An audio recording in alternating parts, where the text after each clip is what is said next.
Pledge allegiance to the flag of the United States of America, to the republic which stands one nation under God, indivisible, liberty and justice for all.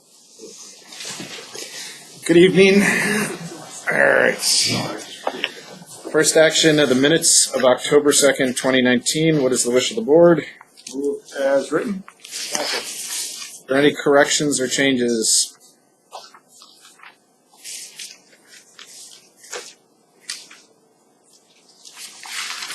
Hearing none, all in favor of the minutes as written?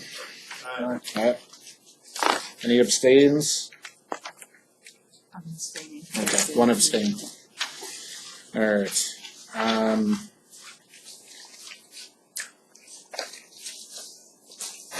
Public comments. Any members of the public who would like to chat with us or talk to us?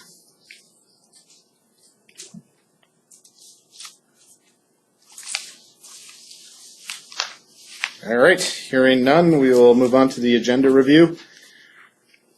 Is there anything the board would like to change on the agenda at this point? Mr. Oxnard. Could we have I'm not sure if the procedure is, a non-meeting to talk about negotiations at the end, I believe? Would that make sense, Patty? Yep. Is the board okay with doing Is that that? an agenda item or is that just a? It's not an agenda. It's just a non-meeting. It's a non-meeting. Yeah. For those in the audience, basically, that's an opportunity for the board to have discussions around how they want to structure negotiations with either the teachers or the paraprofessionals. So no business is done. It's more of a consensus on what we want to do. Can I? Yeah, you can clarify that. Go right ahead. Oh, no, I was just going to add something else. Sure, go ahead. We do need to go into non-public session. Okay. Under, Small letter C. so that will be after 4. Yes. All right. Anything else on the agenda? All right. First up, we have the capital improvement plan with Southern New Hampshire Regional Planning Commission. You guys are welcome to come join us up here or wherever you want to sit. We're so close to having a Camelot round table back here. I think we need to just We need one more table, the round table. finish it off. Yeah. You guys don't have a presentation or anything tonight, no? Okay. No. Okay. Nothing for tonight.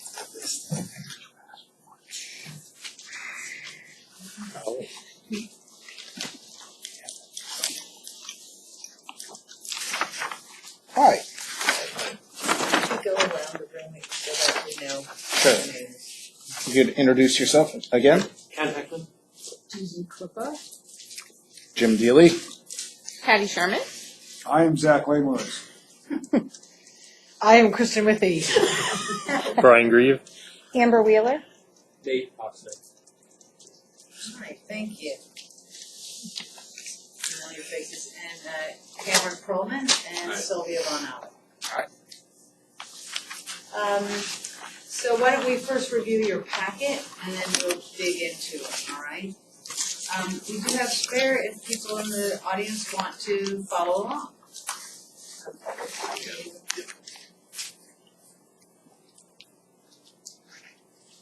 Okay with you. That's at your discretion. That's Public okay. handouts. Yeah, it's Well, fine. the handouts are at the chair's discretion for public. What would you like? I I've hereby now say invited that is fine. Sorry.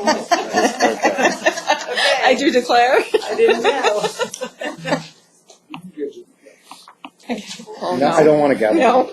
I have one in my office. All right, so overstepping my bounds already, have fun. All right, so let's review the packet. So the big sheet, this just gives you a quick glance on both town and school projects. You'll notice that there's basically the title of the project on the left and which department the project is under. And then the 6 years that the capital improvement program, or we will refer to it as CIP, where these projects sort of lay.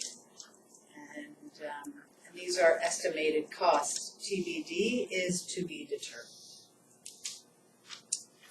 The packet, the larger packet, is where we'll mostly focus tonight. The first chunk are just the school projects. We didn't bring you the towns. You can see them on the spreadsheet if you're interested to see where yours sort of fall out compared to their projects. So the first part are an overview of all the projects, and then the rest of the whole packet basically are the different appendixes where you'll see the engineering study, the roofing quote, this is for the solar, right, Cam? Yep. The Revision Energy, which amazingly enough, now we started months ago, Cam just got this today. And then the traffic counts, and we'll explain that in a moment. So, you provided us with a variety of projects to really build this whole capital improvement program around. The first one was really the replacement of the modular units and the expansion of the school. And that was to be in 2 phases.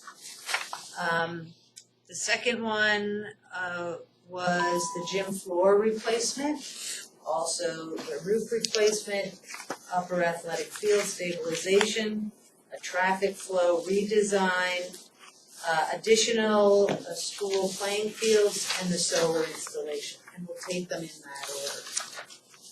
If you're following on the spreadsheet, you'll notice there's an additional one, construction of new septic fields. And that is because it is part of the recommendation from the engineering study. And so when we talked to the architect who originally did your 2017 study, he's the one who highly recommended that that the septic system needed replacement. That needed to happen regardless of what happened with the school. All right, so let's start with phase 1 of the modular replacement and school expansion. So you'll see a number there, the total cost, $278,000.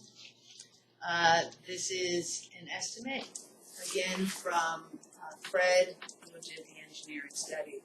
We had originally thought, Patty was thinking that we would have some input from other schools that have done projects, but there was difficulty in getting any input. And I think, Kristen, you tried, but in the end, we contacted Fred, and he was very forthcoming.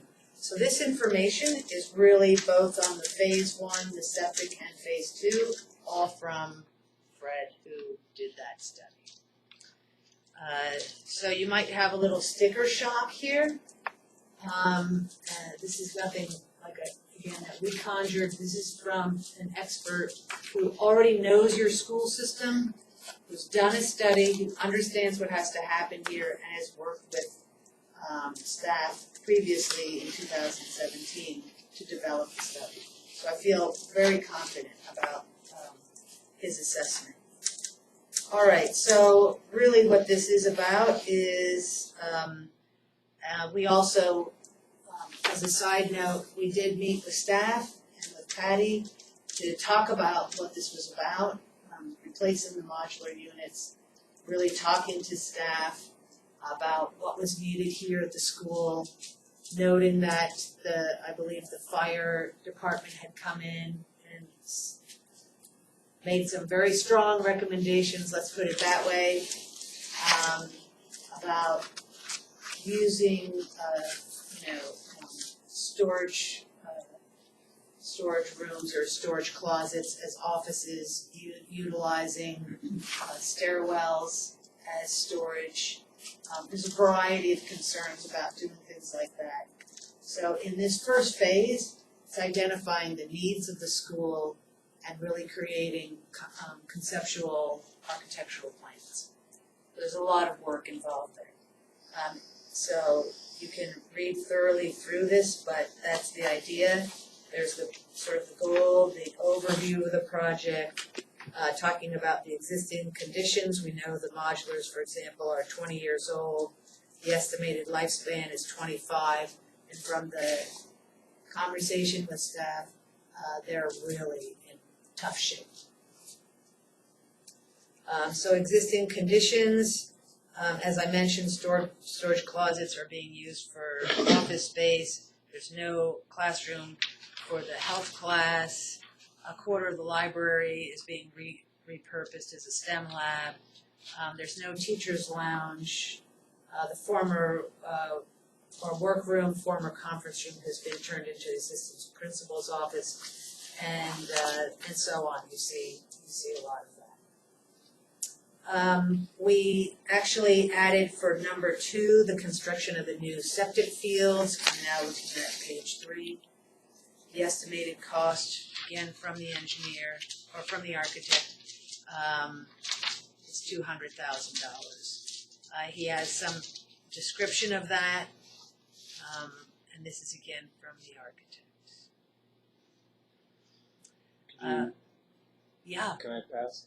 Or wait till the end? Do you want to talk about? You want to have questions for phase 1 before I go on? Are there any questions about phase 1? No, that makes sense.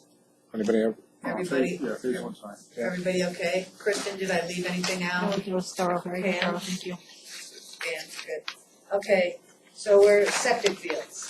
Any? Yes. Yes. Is the 2011 date, is that, that looks like that was a significant amount of work. I wasn't aware of that, I wasn't here then. Can you speak to what work was done, and is that already failing, or what is the situation with that?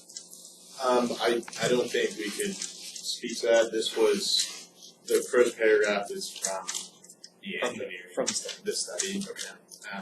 I'm sure we can give Fred a call and he can, give us the details, which might be useful in this area. So great, thanks. Yeah, I think there was part of the field was replaced at that point, but not all of it. So we have one retired. We have one, We to the right. there. And then, so I'm sure there's been a lot of use over the years, and the other half was probably overloaded for a while when the first set failed, and I'm sure big building, a lot of people, lots of stuff. Lots of stuff. Not necessarily a surprise. Mike is also put onto the maintenance, as the main one is being cleaned twice a year now, and the third, there's the second one that's once a year. But it needs to be maintained twice a year. So one thing about this number and this project, this I think the study had said 200,000. Study was in 2015. No, sorry, 17. I don't know if a slight inflation factor should be placed on this, or if this group would feel comfortable with that number. But and I don't know if Kristen, you have any additional thoughts on this, but we did not call a septic company, for example, to come in, but this kind of number you'd want, I think, probably a second opinion. When Fred did those, he purposefully kind of put in highest possible costs. So Fair enough. I don't think it necessarily. So you feel good about the number? Yeah. Okay. So let's move to phase 2. There's a lot within this project. So the total is $9,392,000. That includes $2 million to renovate the existing building and another $6,600,000 for an addition, based on the numbers that he had as far as the square footage. It also includes a chunk, where is that? So, here we go. Yeah, the 9% for the architectural engineering portion of 792,000. So it's a lot there. That does give you final design, final engineering plans.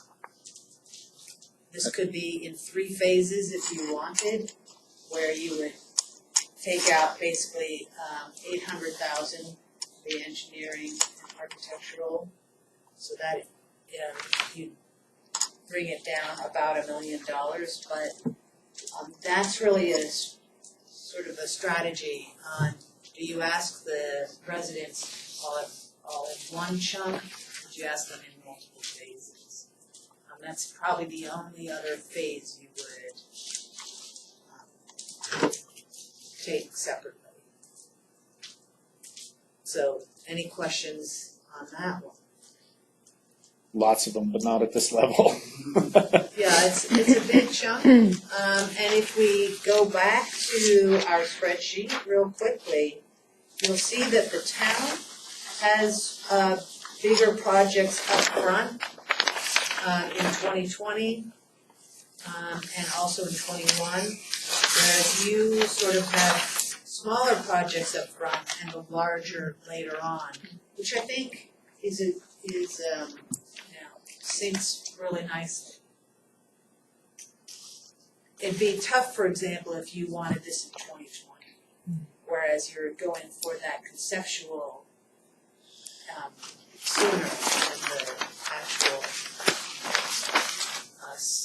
construction later on. I know, again, this might be a bit of sticker shock, but I think when I talked to people over in Goffstown who had recently done something similar, and their numbers were I live in Newmarket. I don't know what we paid in the end, like 45, 50,000, 30,000. I don't know. Not thousand, million. I was gonna say. Million, yeah. So this number to me is on the low, but I think fair enough. That was for high school, right, the new market, or was it upgrade? Yeah, that was controversial. That went on for years. Oh, I'm sure. That vote. Anyway, Middle high school? It was. I don't know if it is anymore. It still is, yes. so gym floor.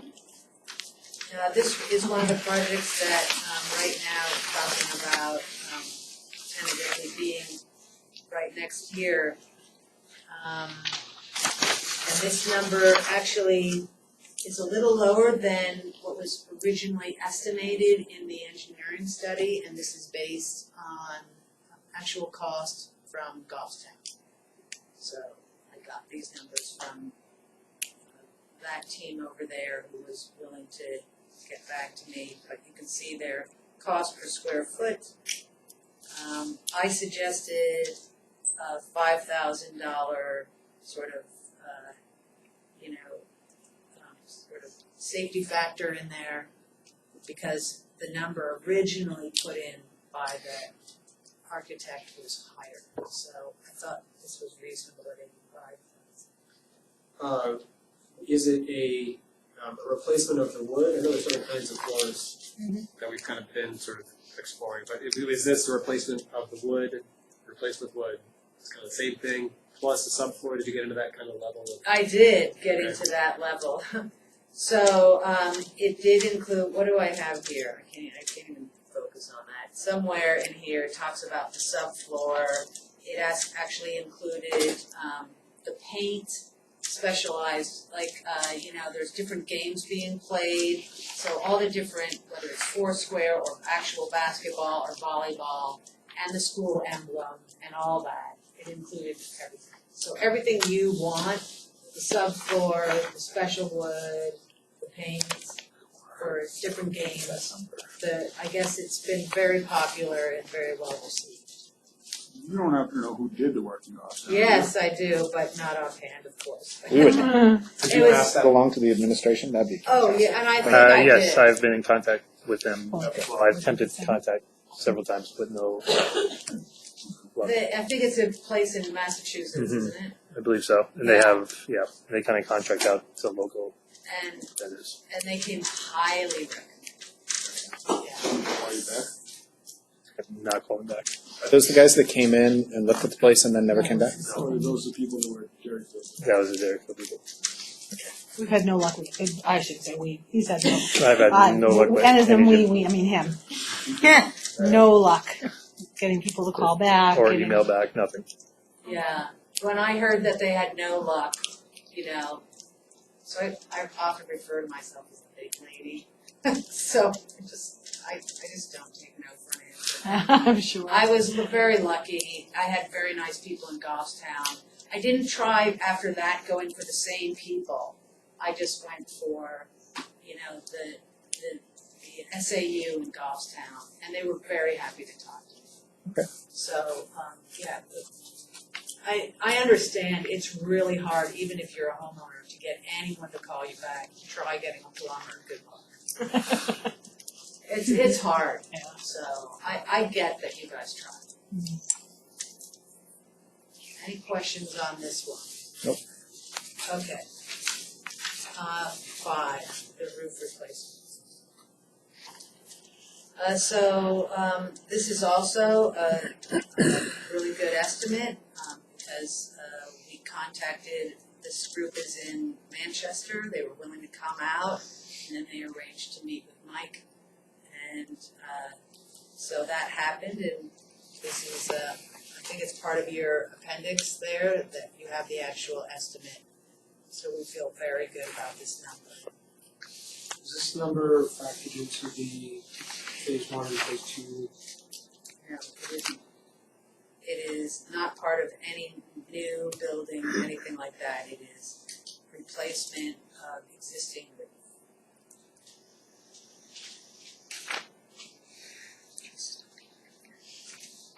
Anything else on this? Solar installation. Cam, why don't you go ahead and take this one? Sure. So with solar, we kind of, I think the last time we spoke, the first time someone threw out the idea of solar to power the school, or at least some of the school. We don't know yet. So there's a few options that the school could take. You could buy them outright. You could lease them, or you could do a power purchase agreement, which is what it seems like most schools in New Hampshire do. So I had Revision Energy come up with a pretty rough quote. Because mainly they have done a lot of the big projects in New Hampshire, a lot of schools, and they, if you look at, I think it's Appendix C. I don't want to go through this whole thing because it's a lot, and I even skimmed some of it down in basically like a PowerPoint. But basically, what a power purchase agreement is the school would basically let Revision Energy put solar panels on your roof. You would your energy bill would just be, you would be paying Revision Energy for a total of 6 years, and at that time, you would, after the full 6 years, the school would purchase the solar panels, so you owned them outright at, it's a reduced market rate, basically. So it is it's like the last 2 pages, basically there's like a little rendering and then a rough quote of around $300,000. This is likely going to be outside of this CIP schedule because of the 6 years. Depending on how fast the school board would want to act on this, you would need to set up a meeting with someone like Revision. You would probably have to do an RFQ, a letter of intent, and if the board wants, I could maybe come back with Revision. They could walk through the process like they do with other schools. But this is just basically to get an idea of how much it would cost. And I can also I will send the full version of this too. but I kind of just wanted to keep the meat in here. So I know there's the last page has a kind of a mock-up of panels on the roof. Yes. Is there any breakdown on how many they thought they could fit up there? I think it's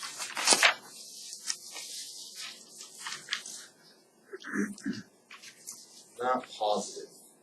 I thought it said on the back here, but I could ask them. Okay. And it's just, they won't really know until they get here and actually get on the roof and take a look around.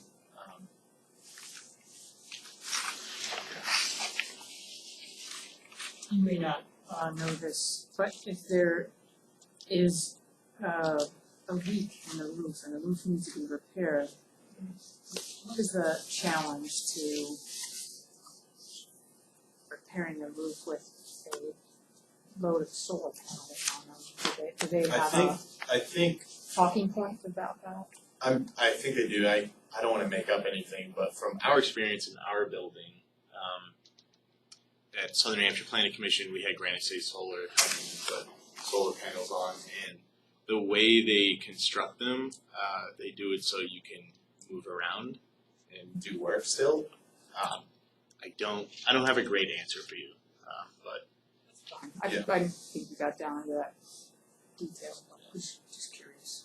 it's a good question. It looks like it's a 182 kilowatt project if it's AC.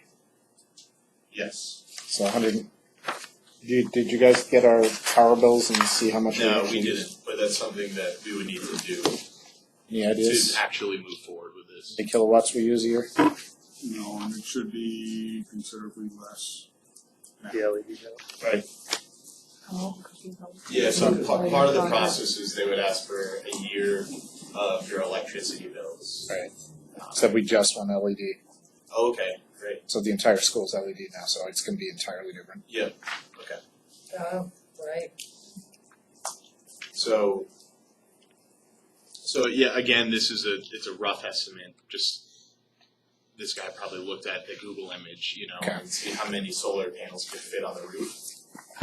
Again, this is probably outside of the 6-year CIP, but I think it's a good placeholder for year 6. And if the school is very interested in this, I can set up a meeting with John over at Revision to come talk about it a little more. Nice. Let's see, that leaves us to the upper athletic field stabilization. You'll see there's a to be determined. Although we had good luck originally talking with Steve Rollins, and he did meet with Mike, we haven't heard back. And I've tried emailing, I've tried phoning, I just haven't heard it. So I'm having to say that, Mm-hmm. So I know he did seem interested, so that's sort of a to be determined, but I think it makes a lot of sense to do this project when you're doing the septic system. You're maybe out there anyway, you Right. know, Some of the costs could get wrapped together. that's what I think. So, something to consider. Might just add an extra, $40,000 or something in. But I would still want to get a ballpark what that might cost. Right. All right. So the traffic flow redesign and paving. We're lucky enough to have really good relationship with a variety of engineering firms. So this came from one of those firms. And the initial study was for $7,200, which really doesn't even meet the threshold for a capital improvement program. Typically, you'd want it to be at least $15,000 to $20,000, but this gives you an idea of what that would cost.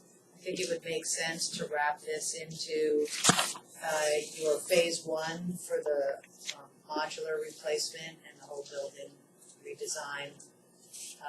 That way you just add to the scope of that work.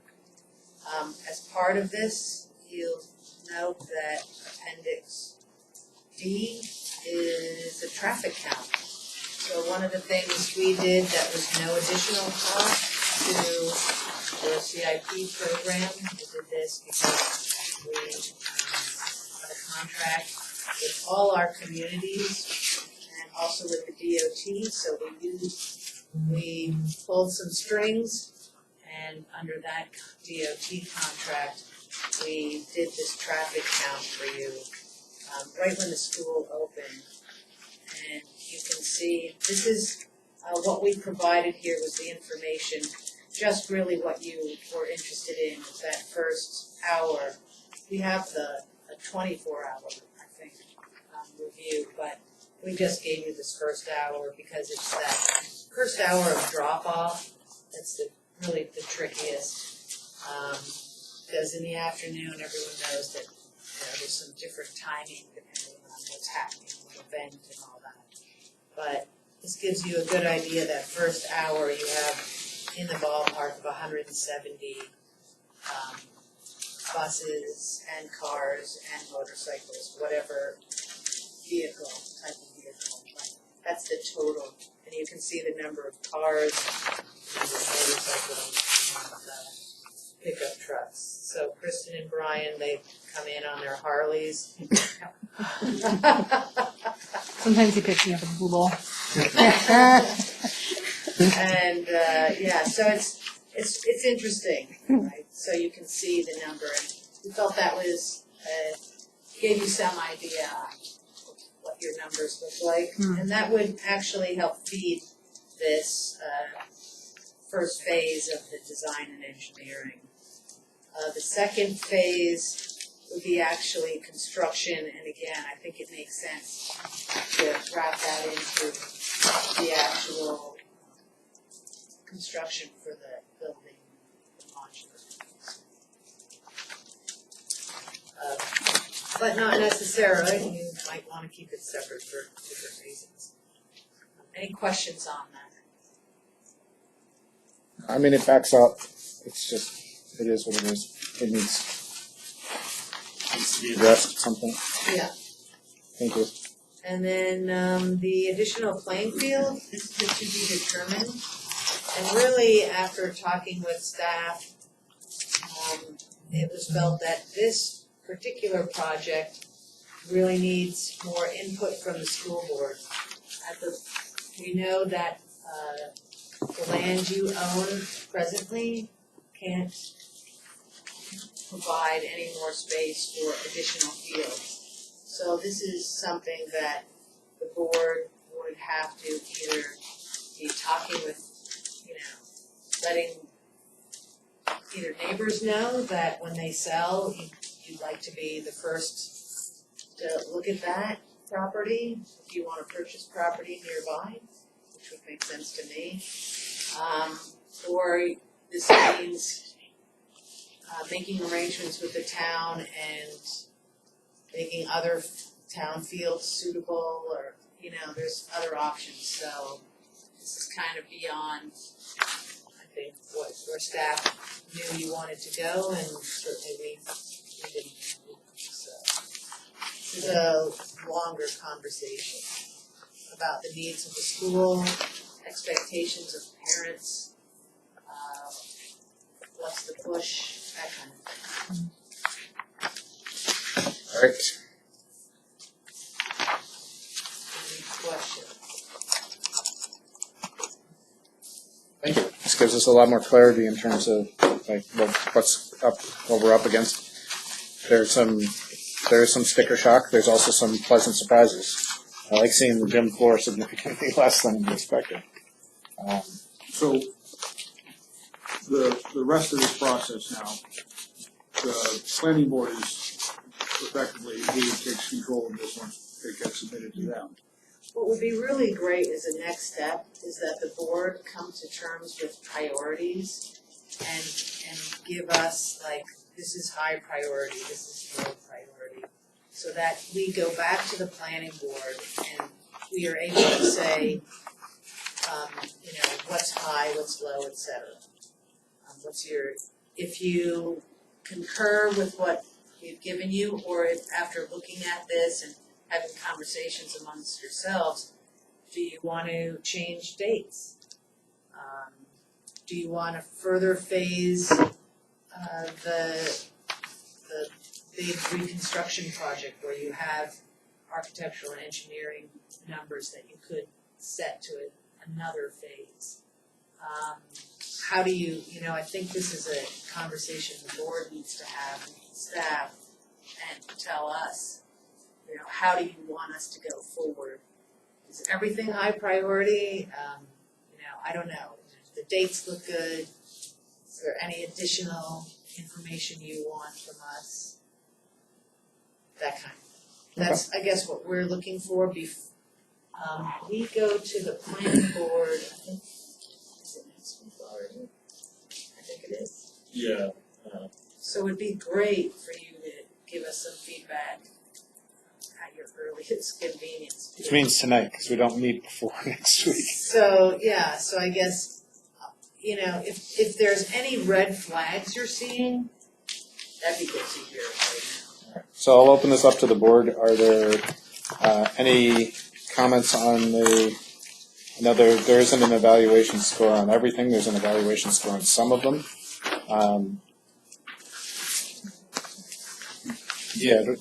Some when we originally did this sheet, some had scores, some didn't. We were just making it up. Yeah, and I understand. At that I point. think this process, the evaluation is really to help the board prioritize them themselves. I don't think we necessarily need it, but we do need kind of a low, Sense of- medium, or high priority. Yeah, So So I wouldn't worry too much about that. I would float that a high priority based on the safety factor and the age of it is the gym floor. I think the roof replacement doesn't need to happen right now. We have a reasonably stable roof. So that's slated for 2021. Yeah, I mean, to me, like a roof replacement project, if you're gonna go and bond $9.4 million, maybe you go and bond $9.6 million and you just Part of it. roll that into a larger construction project if you're bonding out to more additional work. So I'd be more apt to think that the roof replacement project should coincide with any major construction project, although they're entirely independent and could be handled separately. I think And depending on the design too, it could be one complete system instead of different. And that's why I was asking before, was just to include that, depending on what we end up coming up with a design, we may end up having to cut into or change part of this roof line or whatever, and I'd hate to have to cut into a roof that's only 2 years or 3 years old. Right now, I believe the plan shows the addition in the little side area, right? the whole, that's what initially was the conceptual. Yeah, I think that's probably the cheapest way to go versus try to attach it onto the roof, but I don't know. to me, from a bonding standpoint, if we're gonna go, and we have enough money in the. We could just pay for it to now. pay for it now, so if there was an actual failure of the roof and we had to address it, we kept You enough could. money. Yeah. We have them, we've We have a intentionally trust kept fund for it. a trust fund with enough money, we always keep a balance in there to cover a roof replacement, because we know it's coming. Yeah. I know it's not, Although you wouldn't want to have it fail, right, and then replace it because now you're talking increased costs or damages. So 2 years, 2 to 3 years out is realistic, I would say. I mean, we keep hearing we've got 5 years, or, 3 years ago we were hearing we were close to 10-ish. I mean, yes, it's inevitably we're gonna have to do it, and we're gonna have to make some repairs here and there. I agree with the idea of tying the repair of the playing field to the new septic field. And I think the new septic field should be, we haven't had any septic failures, but I don't know when the last inspection was and if there was any Fred said we're gonna need one. Were we over designed as far as square footage? Like, we had more septic Added in, then, capacity than I don't know, what I haven't was looked at the required? plans. Because again, thinking about an addition, I'm gonna need to upgrade. Your planning, I think putting that, at least at this point, having it laying in between, say, major construction, planning gives you that ability to say, okay, we're gonna add another 20,000 or 30,000 square feet, whatever that number is. It's gonna have a load of another potentially, say, 75 students in time, and then you design up to that student capacity. If that septic was built for, the actual capacity of the building. Be too small. We're 100 students over, 100 people over on any given day.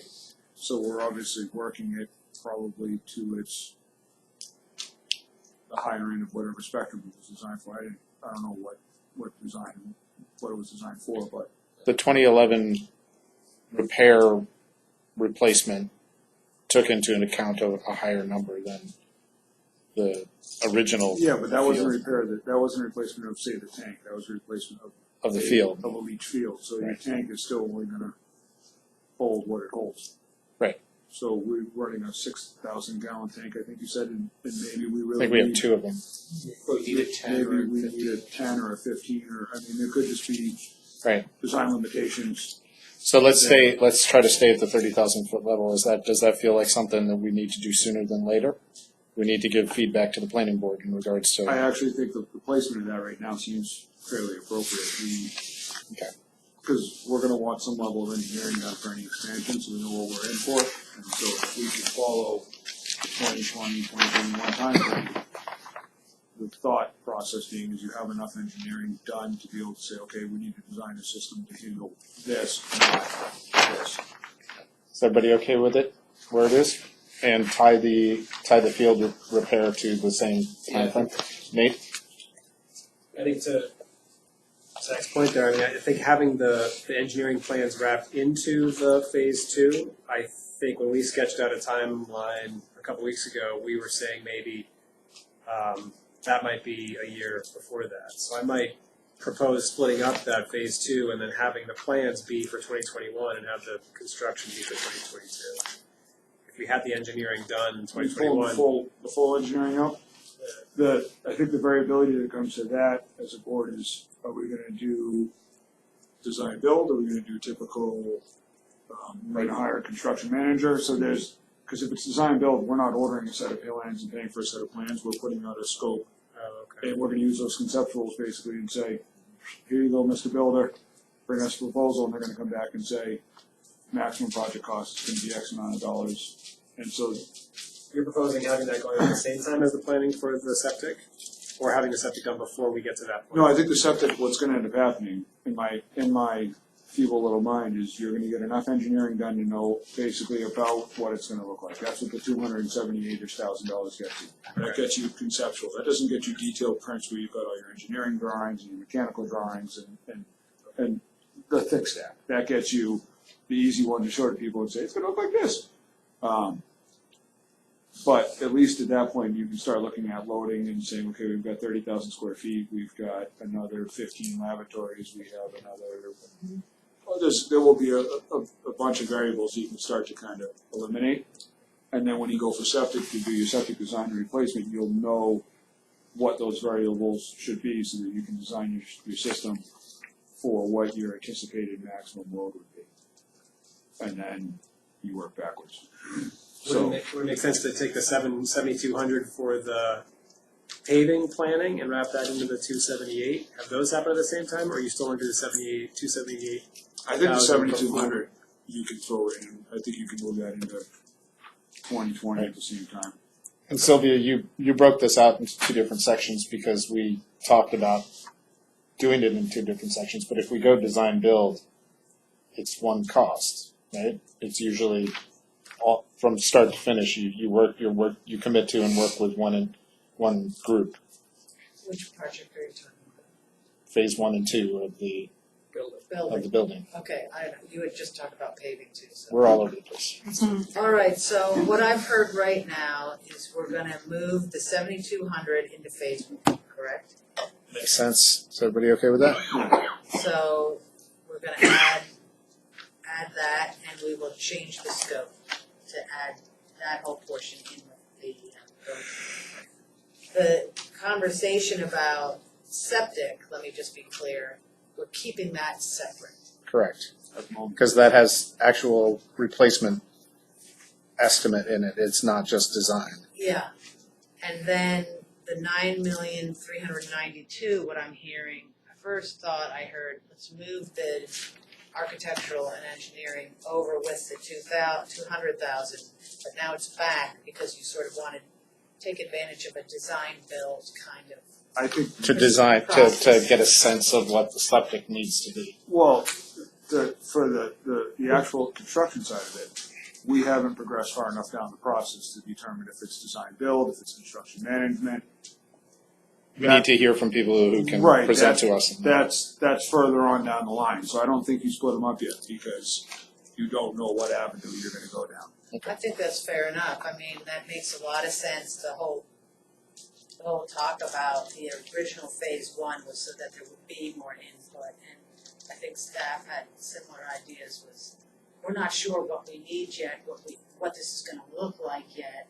So after phase one, we'll have more information to feed what will happen in phase two. Right. Okay, so at this point, the 9 million and change is sort of a place card. 100%. Okay, but we like it where it is in 2022? To go up for a vote for bonding? Yeah. For right now. Is that what we gamed backwards the last time? Pretty close. Or was it, I was in Minnesota. or was it 2021 that we said we were gonna go? No, because we were gonna do 18 months. Yeah. So it's 2022.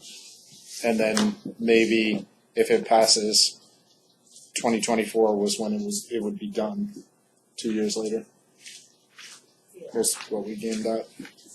that sounds right, especially with having another maybe 4 or 5 years on those modulars.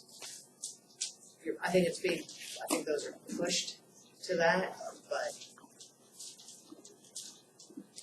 All right, that leaves us, we've already said the gym floor is high, safety, we leave it where it is, correct? Yes. Roof replacement, we've sort of been all over, where would you like that to go? My mind is it goes to 2022. I'm fine with that. Okay, we'll move that to 2022. I did hear earlier, I think you said let's bring it into the 9 million. I'm not necessarily bringing it into the 9 million, but I think it's better to keep it separate. it's keep it separate, but in the event that we're gonna go out for a bond that year and we know at that Oh. point, Different, yeah, then from a money standpoint, we bond it all together. yeah, sure. Not only that, we'll know if it's gonna be a separate entity, if we're gonna have two separate roof sections versus. There's too many variables to. Yep. Right, so as you eliminate variables, you can make that decision. How about, with the septic at 200, do you want to add in that upper athletic field stabilization that you Yes. still haven't? Those should be together. Okay, so we're going to add that. Do you want that as one scope then? I think it makes sense for it to be one scope because you have to take apart the athletic field in order to get to the septic. Okay, so that's what we'll do. We'll make that into one, and we'll push for Steve Rollins to give us a number. We'll Right. just add that. If we still can't find anything, if we don't hear back, what number would you propose that we add? The problem with that project is until you put an excavator in the ground and you start rooting around to see how deep the problem goes, you don't know what it's gonna take. It may be why we haven't heard from No, Steve. I Do think you it- have any? I think it's an impossible thing to put a number on. It is quite potentially a money pit. So, If you want to put a holder, you floated 40,000. I think I that's a don't holder. think that's, I don't think that's enough. I think once you start milling around in there, you're gonna find that you're just gonna, 75? I think, 100. But then part of it is gonna get incorporated into the fact that you're tearing it up to put it in a septic anyway.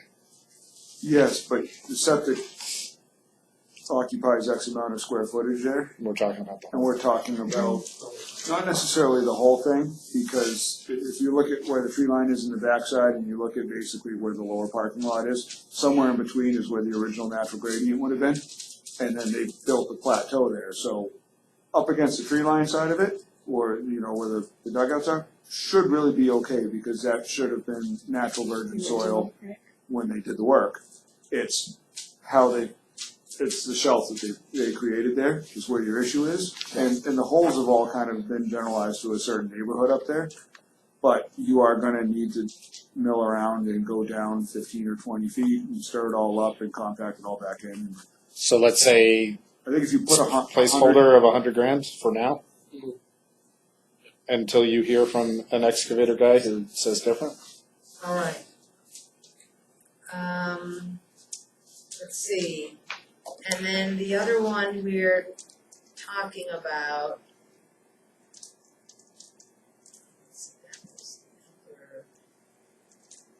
The other one was the traffic flow of 7,200. Are we putting that in with phase one of the modular? Yes. Doesn't that make sense? Yeah. Okay, so that goes, oh, we already said that, plus 72, And then sorry. I would think the actual work on it would be funded, that would also be funded in 2022, I would think, the actual doing it.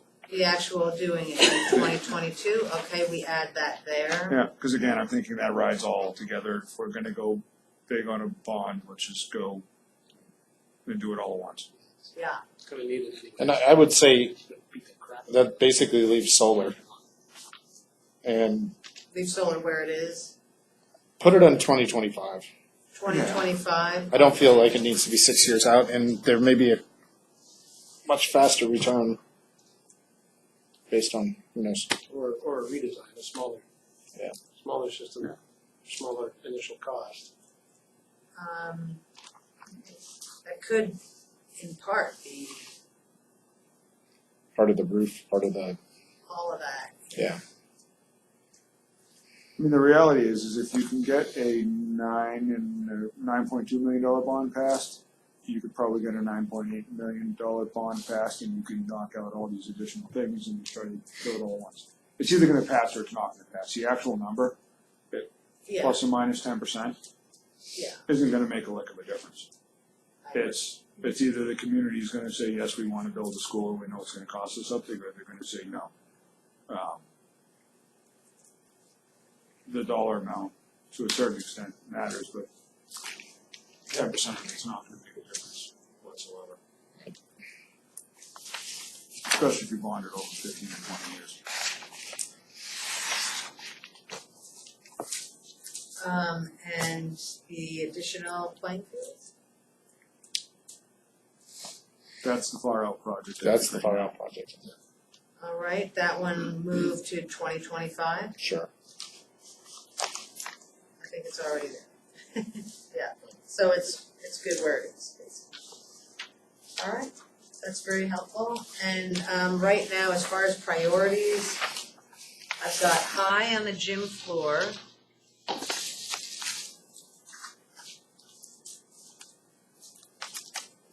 High on the phase one expansion. Yeah. Coupled with the traffic flow. Roof replacement, Medium, medium. septic, I would say medium.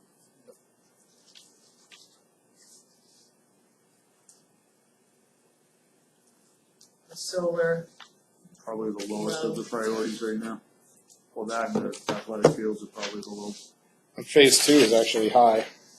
We're just not, Just can't get there till you finish phase one. right? yeah, I think it's, yeah, and the athletic field is with the septic, which is medium, so it makes sense to be consistent there, right? Right. Okay. You good, Cam? Excellent. Good? So we have now completed our CIP, our chapter of I it. believe you, congratulations. All right. Completed your CIP. Thank you very much. Worthy of a gold star. All right. Or an impact fee. Just green that in my impact. All right. All right. Thank you very much. We'll just email you the final. You can send it right to the SAU. That'd be great. Thanks, Pam. So your pen, That is a lovely looking My thing. highlighter. highlighter. We are- Teachers and highlighters, you know. We're going to move on to fiscal year 2020-2021 budgets. Amber, is this you? Or who is presenting?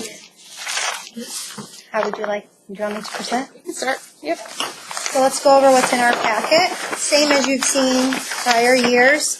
You have the operating budget. You have the rosters.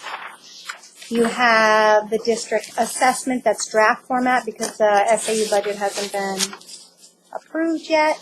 You have default rosters. Again, I embedded the default into the actual budget so you can compare it side by side. You have some backup to co-curriculars, maintenance, high school tuition, and to end it off, you have your food service budget as well as your trust fund balances as of to date. So the first section is your budget on page 3. The format's the same as we've seen in the past. It's been color-coded, like you all like it, as well as the MBC. So I've color-coded anything that's increased by 10,000, and I've color-coded anything that's decreased by 10,000. That will be in column O. Just non-discretionary costs, those are in orange.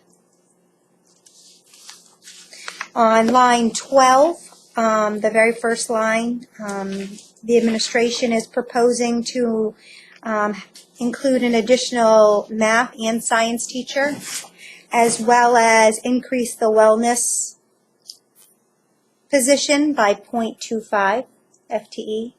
Right now, it's at 0.5. It's looking to go to 0.75. So that's where that increase is. You'll notice over in column Q, those positions get taken out because anything new that doesn't already exist wouldn't make it into the default when it comes to positions. Do you want us to ask questions about things as we go, or do you want to go through once and? You can ask as you go along if you'd like. Doesn't matter either way, however you'd like to.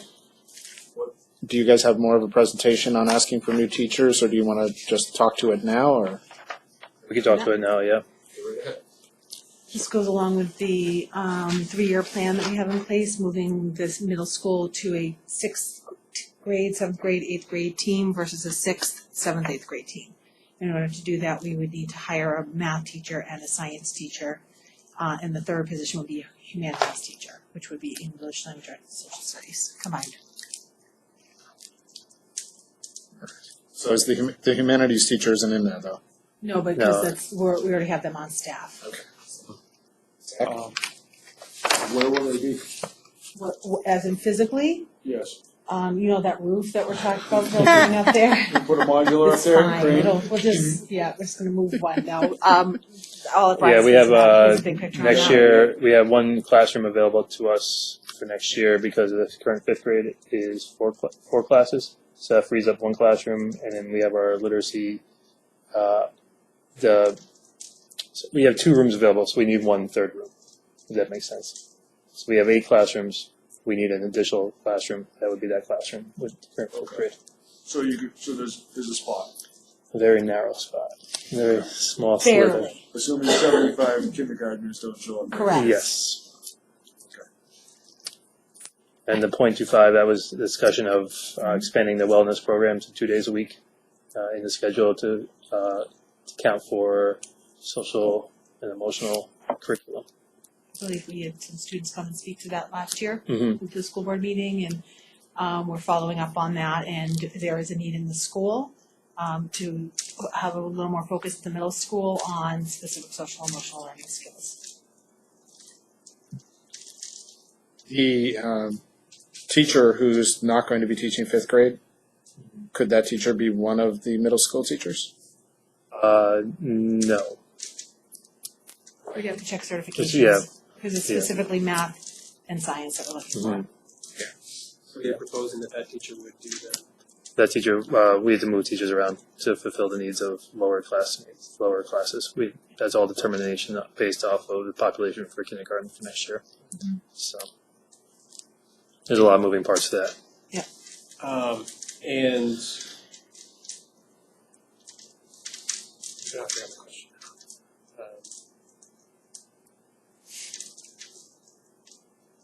I'll come back to my question. We're here if you. So why don't we move on ahead and we will, I'm sure there'll be more discussion around that.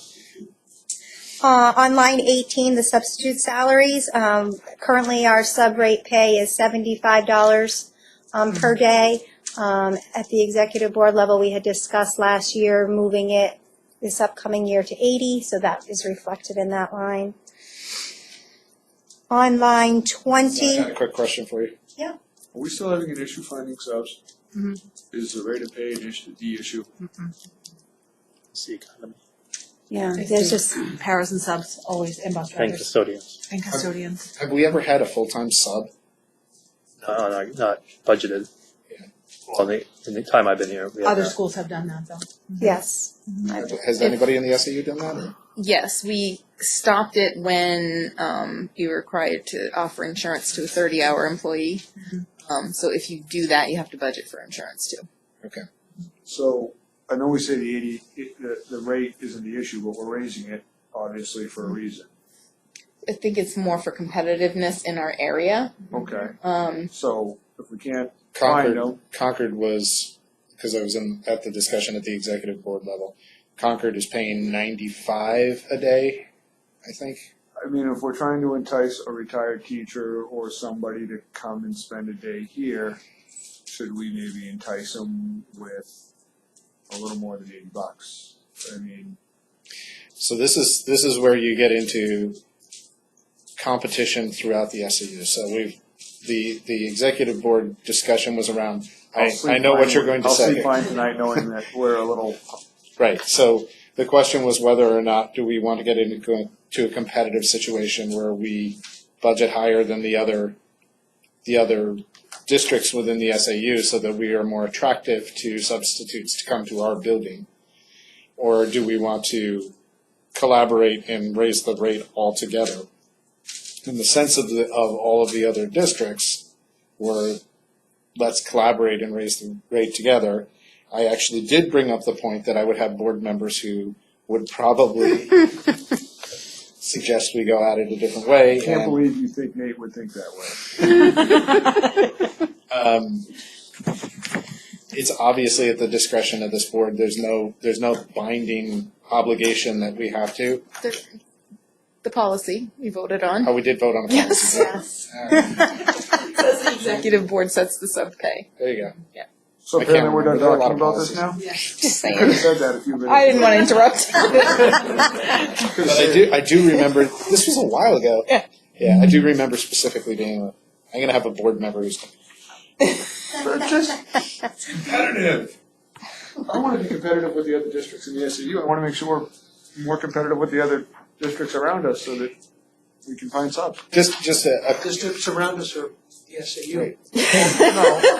Candia, Raymond, Nottingham, there's other directions than towards Pembroke and Before we Halifax. do the entire runoff on a tangent here, could I ask one more question about a permanent sub? Yep. Would one permanent sub solve the problem? Would help. Okay. So, I mean, I what, would say we average For 3 or 4 3 a to day. 4 a day on average. needed? Well, no, well, yeah. Some positions are filled, we have the luxury of being able to use some paraprofessionals who get reimbursed for their subbing, so we do have some flexibility there. So there are some paras who switch over to subbing? We fortunate today, we were able to put a para that was gonna go on a field trip, wasn't needed, so she stayed back and subbed and will be compensated in addition to her daily pay for that. So they get, They get is a little it the stipend. disparity, the difference between their rate and They sub get rate? they get half of the sub pay. So they get $40 Their rate next year. plus a little extra. Okay. That'll occur too when if a student's absent, if they're, a para or one-on-one. We've not, You don't know, you don't don't know have that. to count on that till the student Exactly. doesn't come in. Correct. Correct. So one permanent position wouldn't make a difference where we could, okay. This is very similar to the bus driver shortage. Yeah. It's a I get it. statewide issue. I get it. And that's why a lot of times I know Pembroke Academy puts it on their signs looking for subs, and people put it in papers and stuff like that. Let's see here. So line 20, paraprofessional salaries. The change there is we've included 2 new lunch monitors. We're having some issues staffing lunch, from my understanding. There's some needs for some extra bodies in there. So 2 lunch monitors have been added. They are on the roster. You'll see they're not an absorbent amount. I want to say, I think it was like $900 a piece or something. So that's line 20 Yep, line 20, yep. is Here. going down, but that also includes. Well, there could have been a change in yeah, staffing, or, Some people may be leaving, or yes, like people come in and out type of thing, or shifting around. that also doesn't reflect a new bargaining agreement with the paraprofessionals. Correct. On line 33 or 32, the high school tuition, that area is an estimation right now. The only numbers I actually have is from Concord at this point. And those aren't, he hasn't said they're final. Those are just estimates. My guess is they will be final, but he hasn't stated that. Co-Brown, and Bo, I'm still waiting for them to get me their figures, and I'm working on refining Pembroke's tuition. I have not finalized it yet. So those amounts could potentially change. Most likely will change. But that big jump is mostly from more students or mostly from increases of tuition? 160,000. Well, the high school, the Concord tuition did increase. Okay. And I want to say last year, how many students did we have? You have 42 coming out of 8th grade this year. Yeah, we have 184 high school students for next year estimated, but I want to say we were like 170. 76, I Yeah, 178, It says 175 in the notes. think. Oh, no. I mean, in total students is 184 from all schools. Oh, okay. 175 is just from Concord. Okay. But total is like 184 students. I want to say it was like 178. 176. Yeah, somewhere around there for total students. So there is an increase in students at this point. Obviously, we know that could change. Any questions on this first page other than that? Page 4. There have not been a lot of changes here. We put in the notes like we usually do each year, describing what the intent is for each of the lines. So I'll leave that to you. The math on line 69 is going up by $1,400, and we've added in some extra math for 7th and 8th grade, 3rd, 4th, and 5th grade, and then some more books for 6th and 7th grade. Textbook? They're workbooks, Student workbooks, books, like, more of like a consumable, I'm guessing. We've had some changes in physical education, in language arts, just because of what we need to purchase this year. Next year isn't the same. the general supplies went down 1,000, because this year we budgeted for technology general supplies. And then last year we added a line for technology, general supplies for consumables and technology. So the $1,000 was taken out of there and added further down when Amber gets to that. It's on line 87 is where that's been added, on page 5. So we can go, unless there's any questions on page 4, I'll go to page 5. So page 5, line 87, as Kristen just mentioned, it's gone up by $999, and that's because that expense has been moved. Above it, on line 84, social studies, there was an addition for a new curriculum for curriculum. There was some more materials that need to be purchased. Computer parts and software programs, line 91 and 93, have decreased.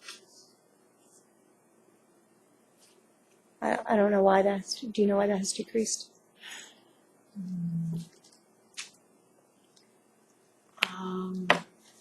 The notes were about the same from last year.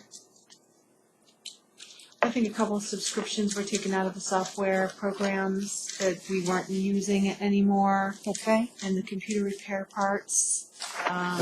Bob's just doing more in-house. Yeah, More more in-house and Been able to sending them find out. Chromebooks are cheaper. Yeah. Chromebooks are cheaper. Utilizing parts from other, Mhm. Other computers. Chromebooks, Yeah. exactly, so he's able to. Were any of those subscriptions to databases? Was there any input from the librarian on this, or is that a separate line? That would be separate. Yeah, Yeah, this would be, lines for software and online subscriptions. There's a couple different lines for that.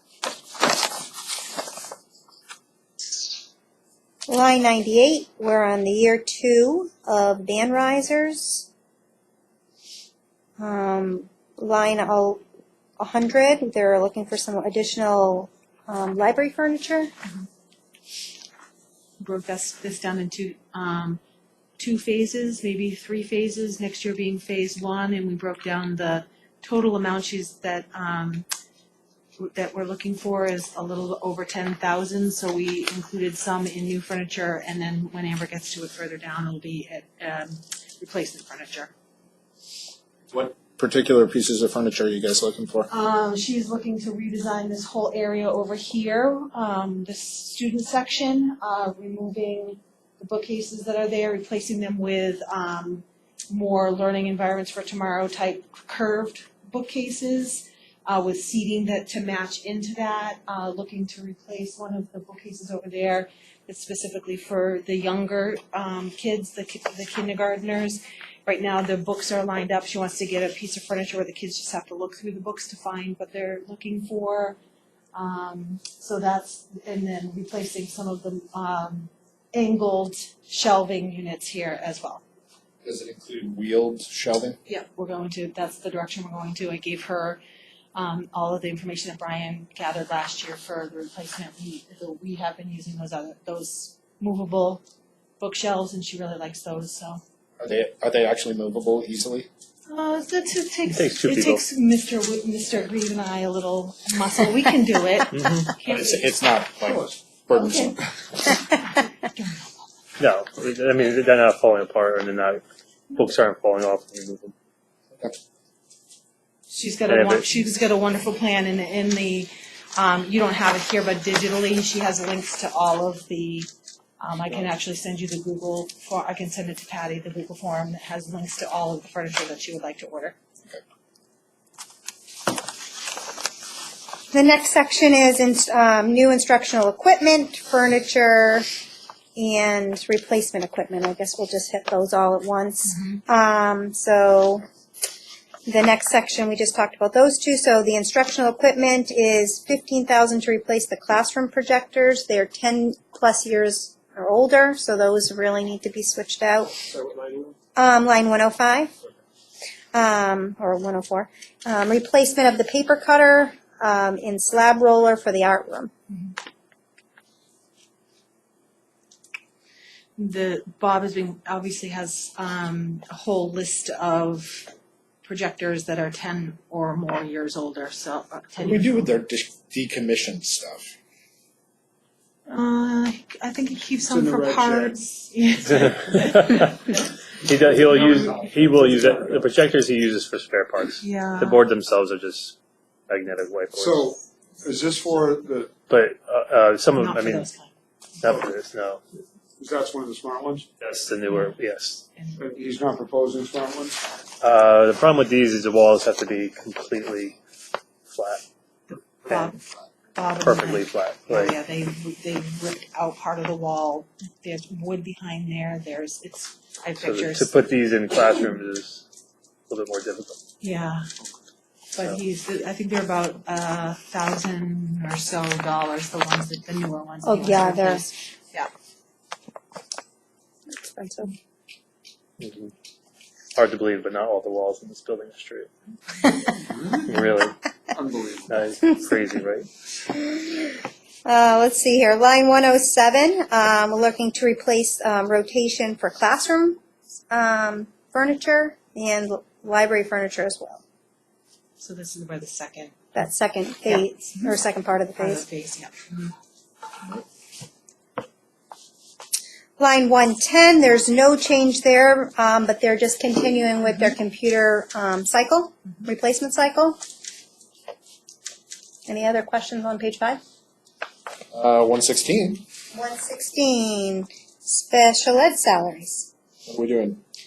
We already added another case manager, Okay. so it's a continue, it just wasn't in the budget this year.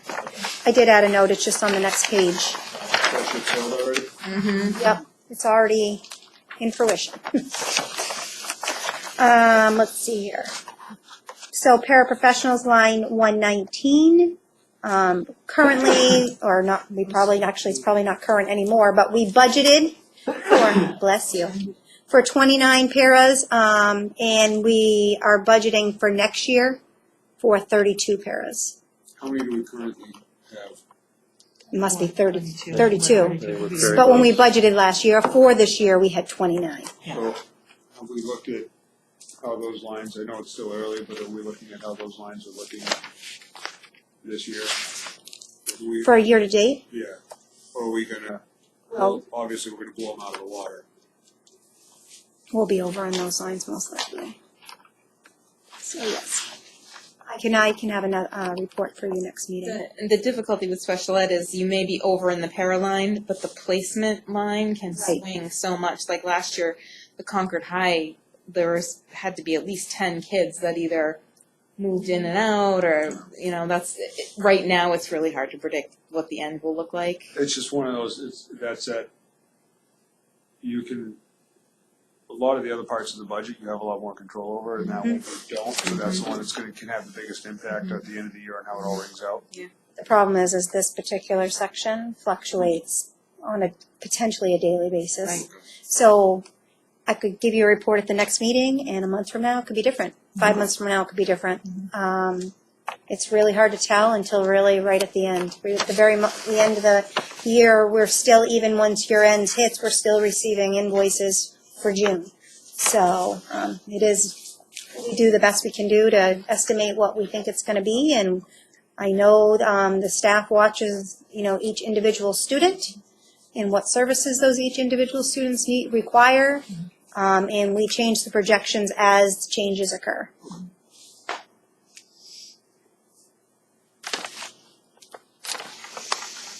Summer services, line here, you'll like this line, 122. Summer services are down. We're estimating summer services to be down by 19,000. The increases that you're seeing for sped coordinator, those types were budgeted at the end and the pooled, so they're just showing up in the lines now, so it's not really an increase. At this time, on line 132, contracted services, we're estimating to be down by 52,000. That includes the physical therapist, the speech, behavioral specialist, nursing services, etc. Summer program tuition is also down. That's students requiring programs outside of the district. Special placements at this point on line 140.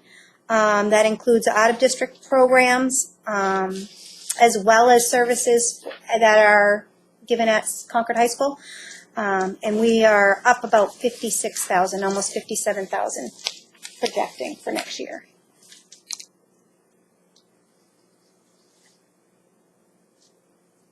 On line 146, special education supplies, we're requesting an additional 1,800. There's some needs for some specific equipment for these students. such as diagnostic testing, protocols, some OT supplies, headphones, things like that. Some consumable items. Any questions on page 6?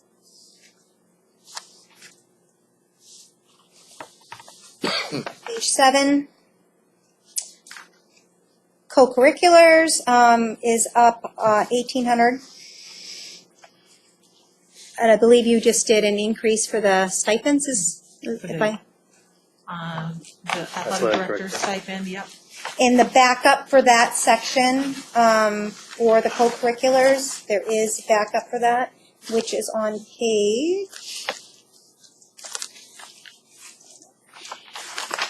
page 34, 35, and 36. So it gives you the breakdown of what those increases are for the salaries, officials, equipment, supplies, all of those areas.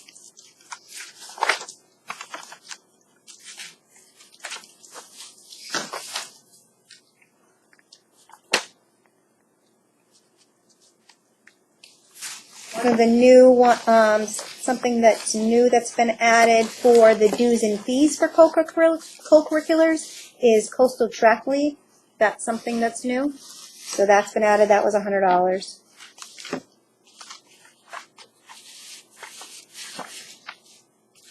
Any questions on co-curriculars? Do we have an issue getting referees and all that stuff? Yep.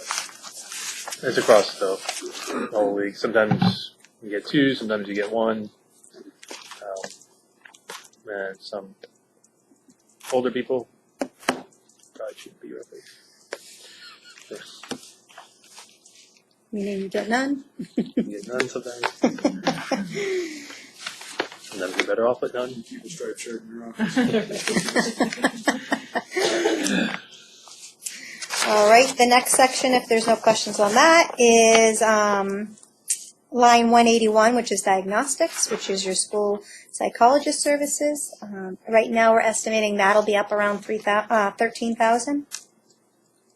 Why is that such a jump, and how did you estimate that? That's based on student individual needs, so they take a look at what the student roster is and what services are needed to be provided to those students. So if a student were to move or to change the need for those services, that line could change. Yeah, the student services is more minimal in that position, but they do all of the testing. So they'll look at the roster for next year to see how many students are up for their 3-year testing, and they'll figure out their services based on that as well. I feel like we were just looking last week at the SAU budget, there was a school psychologist. Do you not use the SAU school psychologist? Yep, that's who it is. That's who it is. You just pay for what you get. Yeah. Portion of it. Yeah. Okay. Yeah. You only pay for the amount of students that partake.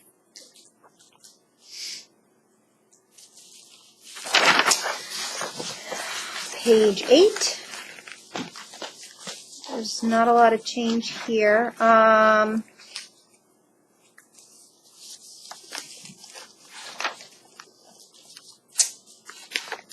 nurse.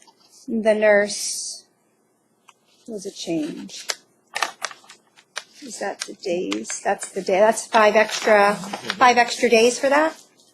We're requesting 5 additional days For the nurse? for the nurse. What days? During the summer. End of the year reports and things like that, and then before school starts, days to put in new students, all the new kindergartners, new preschoolers, gathering information. We used to have a nurse for this summer program, and kind of double dipped in the sense that she can get work done while meeting the needs of the summer program now. But now there's no need to have a nurse for a summer program, so that time it was being kind of coming in on a volunteer basis, which is not right.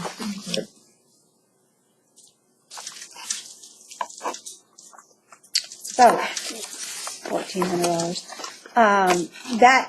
Those 5 extra days will not make it into the default. That is one, because it's an additional work days. Any other questions on that page? There isn't a lot of Page change. 8, or which page are we on? Page 8, Yeah, line 221. 221, the library instructor. Why are we So up we, 17,000? we would have budgeted for master's step 5. Yep. And we hired above that when we hired the new librarian. Much higher. That is a position that's, I can believe it's difficult to find, isn't it? No? Maybe not? We did well. We did well. What about 223? 223. Electronic subscriptions. This cost was absorbed into technology. Have we not gotten that yet, or we already passed it? Technology. No, we haven't. We haven't gotten it yet. Is that the line that I used from Josh, Kristen? The 2490 line? Sorry. Could be Josh, or maybe we have to go, I'll check him back for technology.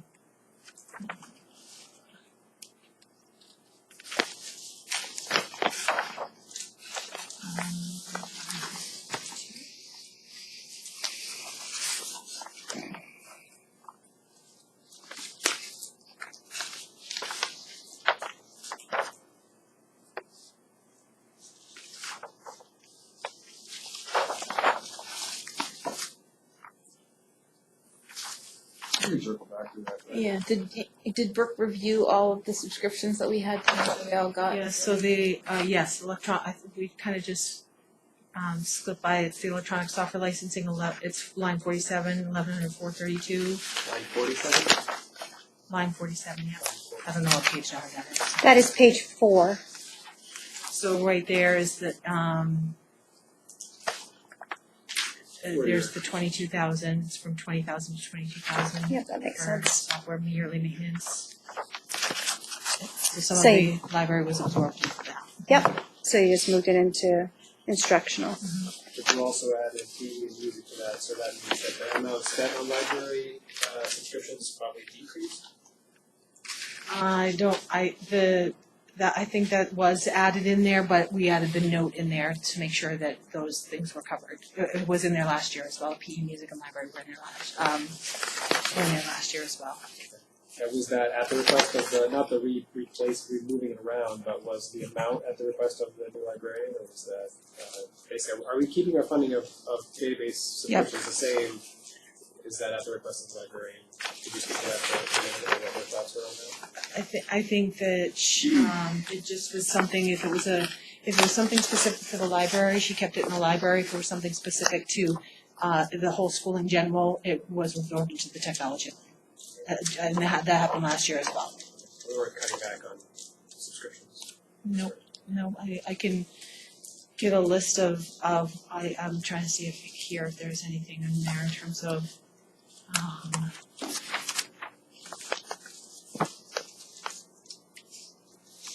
library, country reports, ebook collection, World Book, Pebble Go, Tumble Book. PE included Fitnessgram, music included Smart Music, Note, Flight. So those are some of Discovery Learning. And that also includes things like Super Teacher, Typing Club, We Video, Explain Everything, Reading A to Z, Spelling City.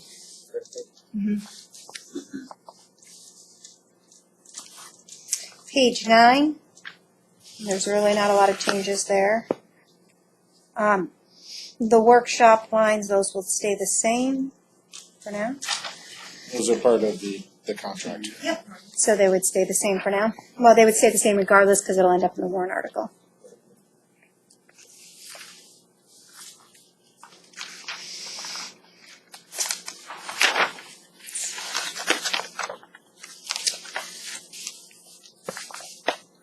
The attorney fees on line 266, I increased it just because there seems to be a lot going on lately.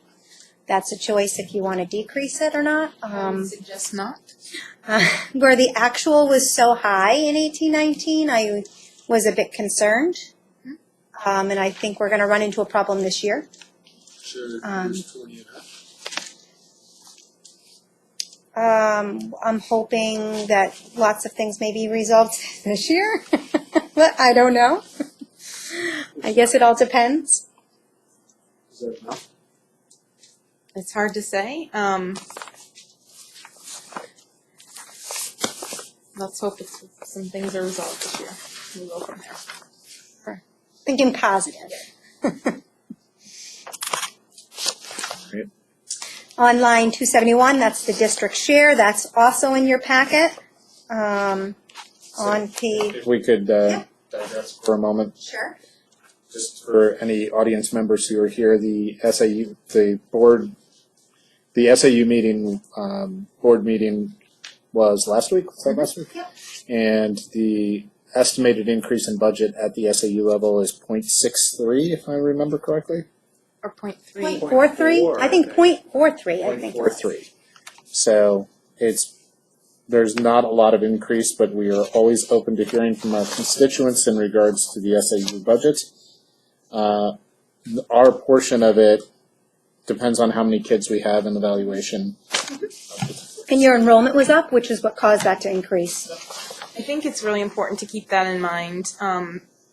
We've heard year after year that the SAU increase is not sustainable, but it's important to point out that it's not the SAU budget that's going up. No, it's the number of kids we have. As well as the equalization valuation has gone up, actually by a good amount.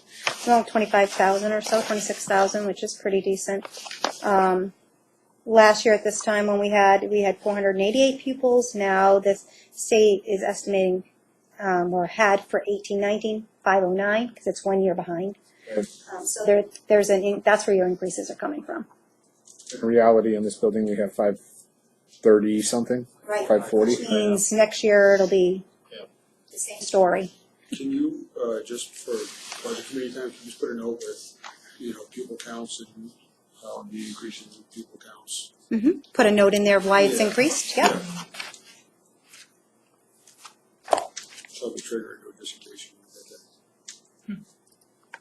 You could actually put the increase in the SAU budget too. The point, yeah.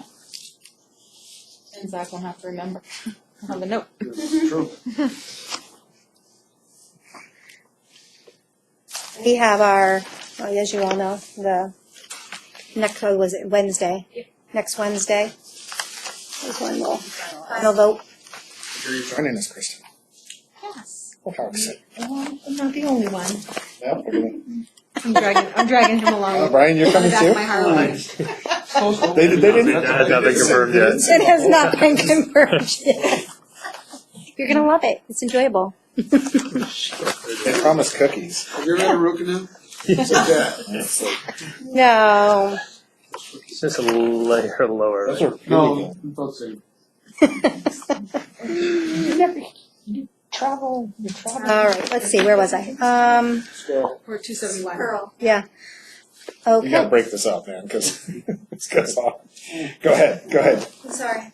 Okay, so the next section is the school administration services. So we have the increases again that were down below and now just embedded in the budget. The professional dues went down because one of the agencies that you were using, you've taken out. I remember that note. The secretary line, there were some salary adjustments that were made. We made one position added- full day. Yeah. And then we've also added, there was somebody that was, one of the positions was like 0.6 whatever. We're adding 0.375 to that position to make it a 1 FTE. So we'll have 3 full-time secretaries, Yeah, that's already done. The board Yep. voted on that. which So it's happened in there this now. year. Yep. So this is just reflecting what's already occurring.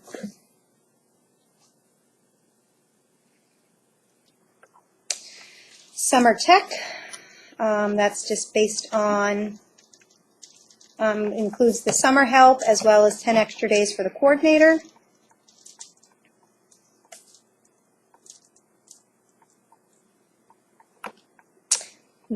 So line 293, which is 2490, 430, those are the figures that the SAU comes up with for all of the systems that we share SAU-wide.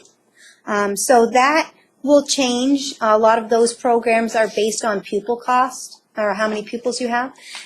So I know Josh contacted all of the vendors to get quotes. I do know that there is one vendor he's still waiting for.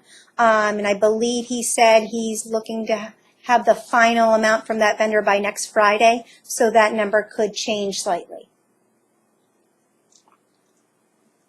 Other than that, it's based on the quotes that we received from them as well as the amount of pupils partaking. Any questions on page 10? Page 11. What's going on 314? 314, custodian salaries.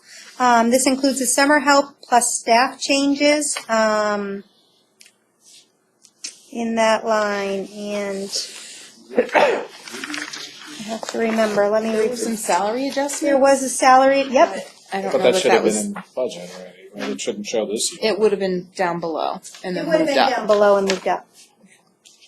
I don't remember the exact There, amount of increases, but there were some salary adjustments. Yep, I believe there were two. At least two. Yep, I believe there were two. And one, I wouldn't say significant, but one on the larger side. And then you add that plus the regular increases you would give. That's that staff, that coupled together is where you got that. And we also had some staff changes in that. Correct. We had some staff changes. Okay. And we do embed the summer custodians in there as well. Are they budgeting for additional summer custodians in that, or is that? Nope, it's the same amount as we did the previous year. So, no. It's very difficult to get summer help. Extremely difficult to get high school kids to come here. Never mind adults. Which is probably why if you look at 18-19 voted and what actually happened, it's less. That changes whether we were able to get that summer help in or not. I think we budget for, don't quote me, but something like 8 Yeah, people. 8 or 10 or something, And yeah. we're lucky to get 3 or 4. So, some of you guys have high school kids. They need a job for the summer? They need a job. Yeah. Go after them. Easy commute. Go after them. Gas money. Let's see here. The mileage for the custodian, I didn't budget because we haven't been using it. That's, if you want to change that, you're welcome to. I'm not sure why. I thought Is he we were gonna do it traveling? as a stipend. Didn't we decide to do it as a stipend so that there didn't have to be a ton of mileage slips? I think we did talk about that at one point. Do you wanna close that line, or do you wanna leave a No. dollar in it? Let's check Well, on we that. should- We need to look at a person. Yeah, that's why I left it blank and wanted to mention it. You just make a note so we don't Yep. forget to go back to it. Our modulars, it's a 12-month lease. They're willing to keep it the same rate. Of course it is. Keep it there. Just keep it there. We don't want it back. They're just saying us at this Do point. they have any contractual obligations for the upkeep on those? Where do we stand on that? There's Yeah. stuff that's like, If there's regular, minor, what's the word I'm looking for? Yes, things that deteriorate over time because it's just time, those types of things they'll take care of. so the skirting around the base of Yep. those, and some of the siding, Tile work Yep. on the And then inside. tiling. Yep. tile inside. I remember contacting them the last time you asked me that, and they did say that. They came in and did the carpets, one of them a couple of years ago, so they should be, So, we'd love to have them If back. you have you guys can provide me with a list of what you need repaired. They will review the list and make sure, if it's cosmetic, they'll take care of it. those things have been cash cows and a half for them. Yes, they have. Yes, they So, are. I would please try to, if they'll take care of it, get them out to take care of. I feel like they're pretty responsive. Were they to get here the first time you called them? A little bit. Yeah. Well, if you have a hard time, let me know, because when I reach out to them, it's like within minutes, they respond back to me. There's one. Who would write the check? Right. The telephone is on line 319. I am researching this line because it, obviously, as you see, it went up 5,200 and it doesn't make sense. I pulled what we paid last year, and then I pulled what we're paying for this year for these couple months that I've already started, and it looks like our rate went up like $400 or $500 a month. So Josh is going to contact the vendor to find out if we're being charged for additional lines or whatever it is, but it definitely was a red flag. That's separate from the new system we put in, right? Oh, for a while ago. Yeah. Yeah. This is just the service. This doesn't have to, because the system was. No, this is just the service, monthly service, like you pay at your house, same type of thing. Well, you probably don't pay at your house because no one has house phone anymore. But, yeah, it's just the monthly service to have the landlines. But I had reached out to Bob and said, did we add something I didn't know about? And he doesn't remember adding anything, so we're looking into it further, so I'm hoping that changes. There was so much conversation around that years ago. Those phones. The next line is the electric. I estimated at 61,000, but listening to you earlier, because we just did the LED light and that isn't reflected in what we actually did last year, I might want to take a look at that a little bit more. The only issue is before you see any return, you need a little bit of data. In the time frame we have, I don't know that I can gather enough data for that to see a return at this point. But I will do a little research between now and we get it to the NBC, and if I can find it's a little lower, I'll move it a little lower. If not, I'll keep it the same and to protect us. Why is propane half the cost? Some of that propane cost moved over to the food service. I think what was happening is they weren't billing it out to the food service, and it should have been. Okay. And we aren't utilizing it as much. When I looked at the usage, it was down. So even if you looked at 1819 in column K, and then the actual that happened in L, you'll notice it's significantly lower. I think we're not using as much. Will we use any in our storage facility? Yes. How much? Okay. So, Is that, that won't be a ton, but we'll use. Probably keep it at 60 degrees. You'll probably go through a couple hundred gallons. is there a separate meter out there Yep. and everything? Okay, so we should be able to pull a current bill. No, it's not hooked up yet. Oh, it's not even hooked up There's yet. a call into Rhymes Mike and Rhymes are playing the game. So we Okay. probably want to add a couple hundred gallons, you think? Yeah, I would think if you keep a figure for a couple hundred, say even 300 gallons, just to be safe. Keeping it at 50 degrees. Yeah, 45 or 50 degrees, just don't want it to go below freezing. Except on night you're sleeping out there. You can pick it up. Like, open up the- Who's sleeping out there? Charlie. Open that garage door. Why did oil jump so much last year? Is that just price, or is there something more significant than just what? Because I don't feel like the price of oil has been that. No, I don't think it's fluctuating a little bit. I think we've used more gallons than anticipated. So the gallons that were listed there was based off of what the town, because the town goes out to bid for that, and that's what the town allotted for our school. But I can pull and see how many gallons we actually used. Do you audit the results from the town's bids when you do that? So I feel like in years past, we looked at it, the town, Audit the results like from, make sure they're going with the lowest bidder. Yeah, we don't- did kind of go rogue for a while, and we were doing our own bidding and taking the lowest bid. And then there was a conversation with the town to agree to go back to doing it together, but we just take whatever they give us. It's $265. Doesn't sound like super bargain Not for the volume we use. for almost 10,000 gallons. Can you just look they at, do supply us with the backup of those that bid and what the proposals were each time.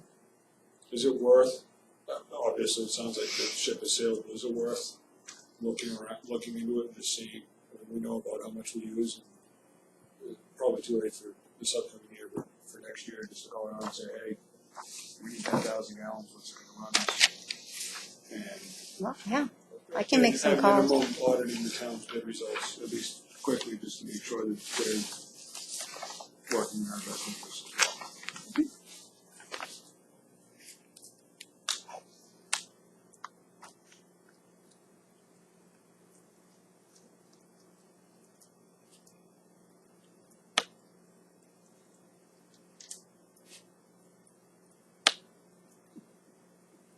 Okay.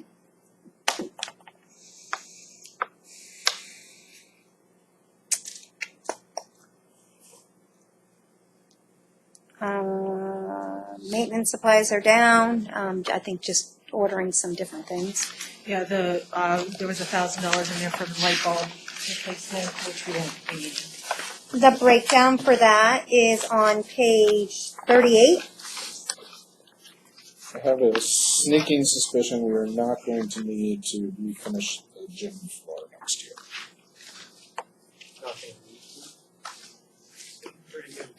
Brand new floor isn't going to need to be refinished the first year. First year, yeah.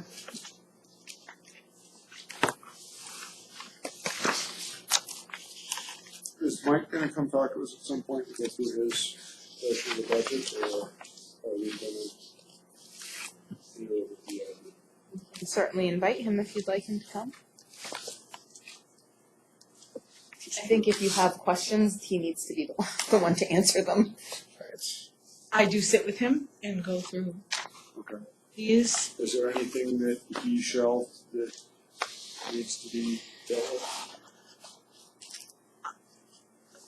I know like in the past, we've ended up buying floor scrubby, buffy thingies, Storing them in the, that type of stuff that we maybe hadn't thought we needed, but turned out we did need. Is there things like that that we might need that we didn't need a budget for? I don't think so. Struggling with Googers and speaking of Googers, put it on the phone. Are you talking about? So do you feel confident that we have everything included that we may need? Yes. I think is the real All the question. Googers Right? and all that stuff. And all the, yeah, Everything liberty there. divots and, Yes. yeah. is the Honeywell $5,000 simply our standard yearly fee to them? Probably our maintenance contract with that. Yeah, maintenance contract. So, I'm looking at his list here. Things like playground mulch, did we end up doing that this year? We did? We actually need more because of the Gaga ball. Okay. Brian. Do you have money for more doggo ball pits? I mean, we could have saved a fortune on that playground and just built like 10 of those. I know, exactly. My son loves that game. Architect go. I don't even understand how it works. It's a change. You have to The watch kids go Cut in the there Sand. You have to come for recess someday. And when it rains, I've been yelled at by small children to buy a tarp to put over it because it becomes muddy and the teachers don't let them play in it. So literally, kids are angry at me for not providing some kind of They cover. want a yurt. I want to see you They want running to out there So putting that on the they want a field. crew that runs the tarp out like at Fenway. Pretty much. You know, you totally could get They want us and eighth graders who do that. To protect the pit. There as well. Yeah, that's true. No blower. They will require they will want shovels out there to clear it. And there's some sixth graders who definitely want a second pit and they're willing to build it. So their father has extra lumber at home, I've been assured. They just find us a spot, Mrs. Libby. What's that? I said, does he know? If not, he knows now. Yeah, right. $120,000 worth of playground. We could have built $300 PT rings and made the kids just as Maybe happy. throw some cardboard box, appliance boxes out there and I know. throwing that out of those.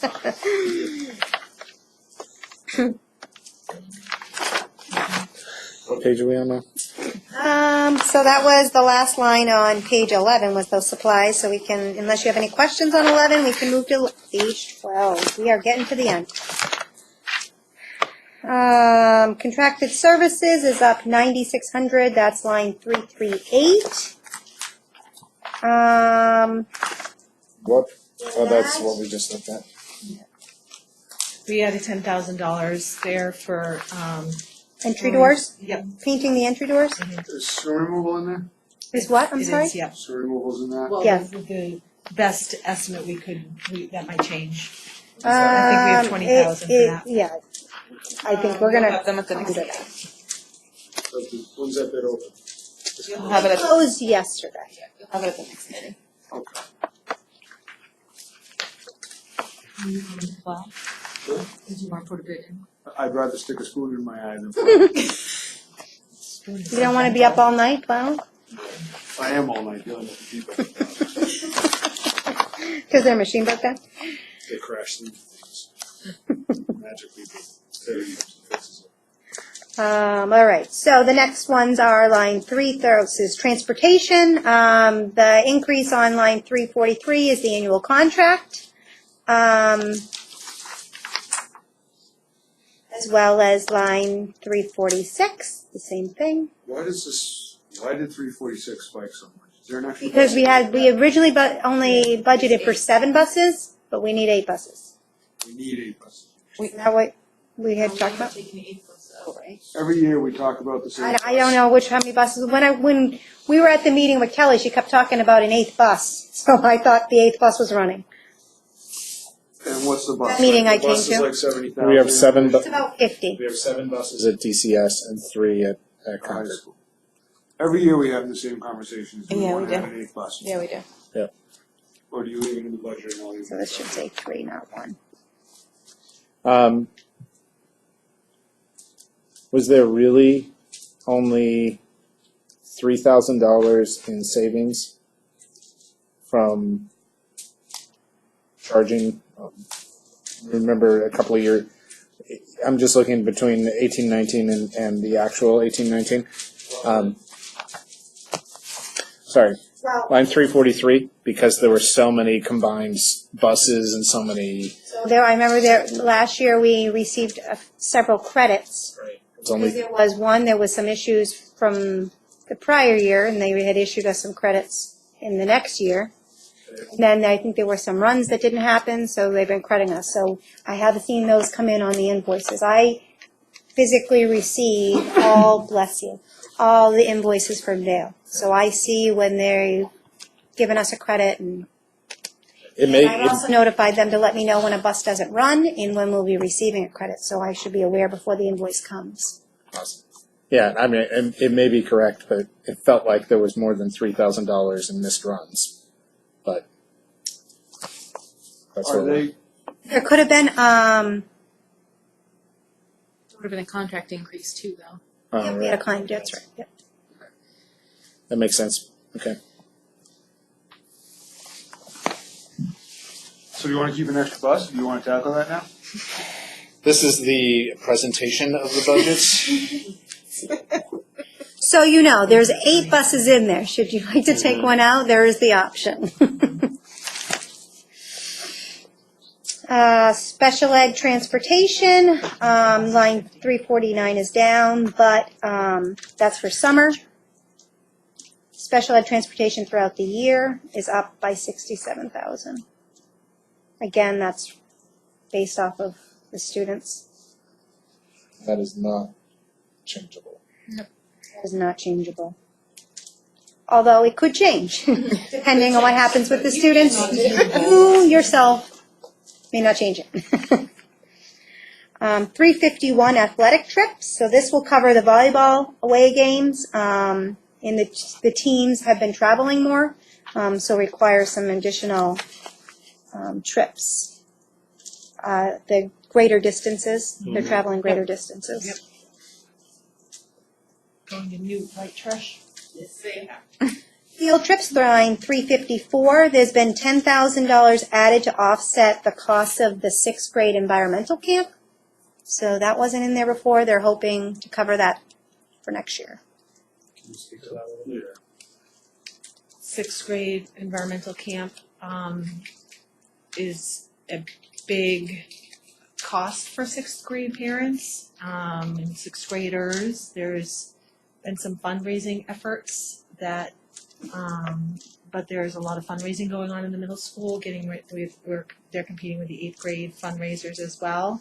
I met with a group of parents who have tried to take on some fundraising efforts, and it's a small pool to keep pulling from. And one of the suggestions that was made is perhaps we should put some money in the budget to offset the cost.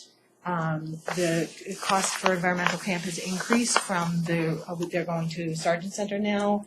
and the price increased about $100 or $125. if not more. It was about $425 to send students to Sergeant Center versus $375 or $350, something like that. It's definitely an increase.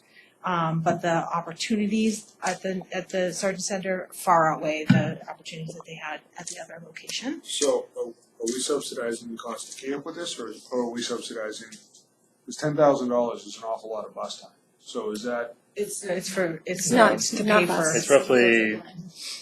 It's roughly about $20,000. It's to pay the fee for the camp.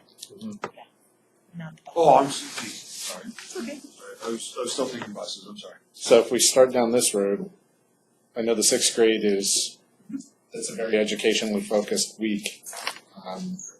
But we do other field trips. Yes, we do. Not at this cost, though.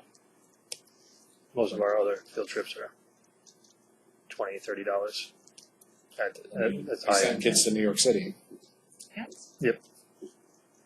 In seventh grade, where do they go? They go to, Just Wallace Sands field day. that's not expensive. But the idea was that behind this is that New York is not necessarily, we tie curriculum into to base that on the trip, but it's more of a fun celebration type trip for eighth graders compared to a whole entire week of education. What's the total cost of 20,000? That's like guesstimate, What was it last year? it was up, it was around, I think it was like 21 and change, something like that. But, I mean, that's, you look at the fluctuating populations. Yeah, I mean, in 2 years, we're gonna have 68 kids there. So that cost can go up to $30,000. Yeah. So this is, you're looking for half of, covering half of it. Correct. And the other half would be funded. Fundraised Or just parents or parents paying. divvying up the cost. Yeah. Mhm.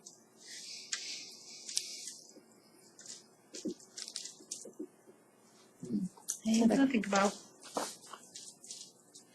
Put it out there. You want our wants and our needs. Yep, so. we hear you. All right, any other questions before I move on to fringe benefits? Fringe benefits, so line 360, you'll notice the health is up significantly. One, for a couple reasons. One, I'm estimating a 5% increase for Deerfield. I should have that rate, the final rate, by the end of the first or second week of November, that they are usually finalized at that point. I know you saw at the executive board and for the SAU 3%, but Deerfield tends to be on the higher side when our rates come out, so I incorporated that into this. The other reason why this is up is because we've added some additional positions, and those positions required health benefits as well.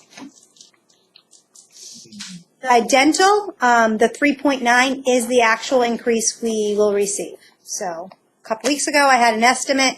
Unfortunately, it came in 0.9 higher than my estimate, but that is what the rate will be. The changes with that, again, have to do with the increase as well as the additional positions we've requested, as well as plan changes through individuals could have occurred as well. Life insurance and disability, those are down. We did secure a new vendor, and the rates for those were lower than what we originally had, which is good. So hopefully that will stay. FICA, retirement, those lines are up. Again, those are off of the new positions that we've asked for, as well as salary, contractual salary changes that have already occurred. Did the rate from the state stay the same? Yes, for retirement, you did. It has not gone up, that I'm aware of at this point. Is there, did you take into account the contract on the health insurance where we are incentivizing people to move to the less expensive plan and changing the rate for the higher plan based on the contract we negotiated? For this, the contract that you negotiated last year for this year? Changes our percentage rate. We typically Colleen will give us updated rosters for the plans that people have right now. That's right. So it would And be, they are up to date as what the current roster stands today and what the current plans each of those individuals currently have is what is reflected in this budget. But our percentage of contribution changes year to year. Year to year. So I'll have to ask her if she incorporated that. it's a good question. Okay. That's the question. So percentage of contribution.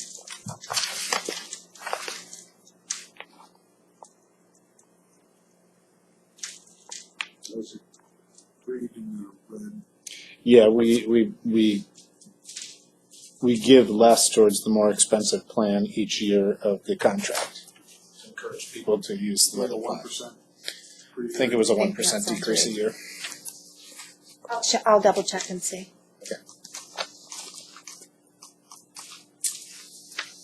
Let's see here. I have not received any retirements yet, so separation benefits is left blank at this point. And the increases, we haven't done that yet. I'll have those charts for you for next time. All right. Transfer to food service, which is line 390. You'll notice has decreased significantly. The food service budget is on page, towards the end, is on page 44. There's no significant line changes. It's more because there was a change in personnel that when you look at the budget, you'll see why. What's going on? Oh, The health benefits.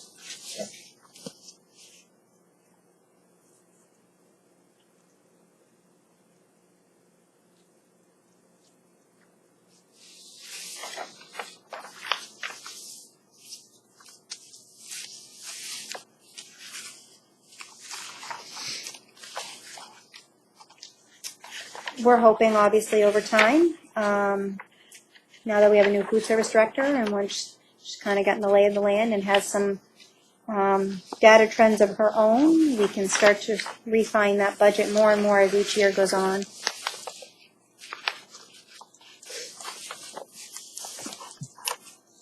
On line 403, at this point, I'm told that you don't have any, Deerfield does not have any students attending PACE Academy for next year. That could change between now and when we finalize, but as of right now, no students for Deerfield. So, should that line have $1 in it in case something was to change? Yeah, we probably should. Otherwise, we won't be able to utilize line. Any questions? Yeah, actually, since Zach brought that up, I thought there was a line that said sabbatical, and I know that you took the one out of that also. Is that intentional? It's line 359. It was not intentional. I will add it.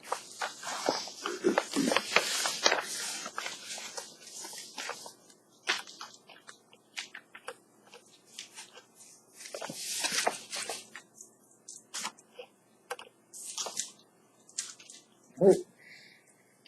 Are there any questions? Jimmy, are we at the end?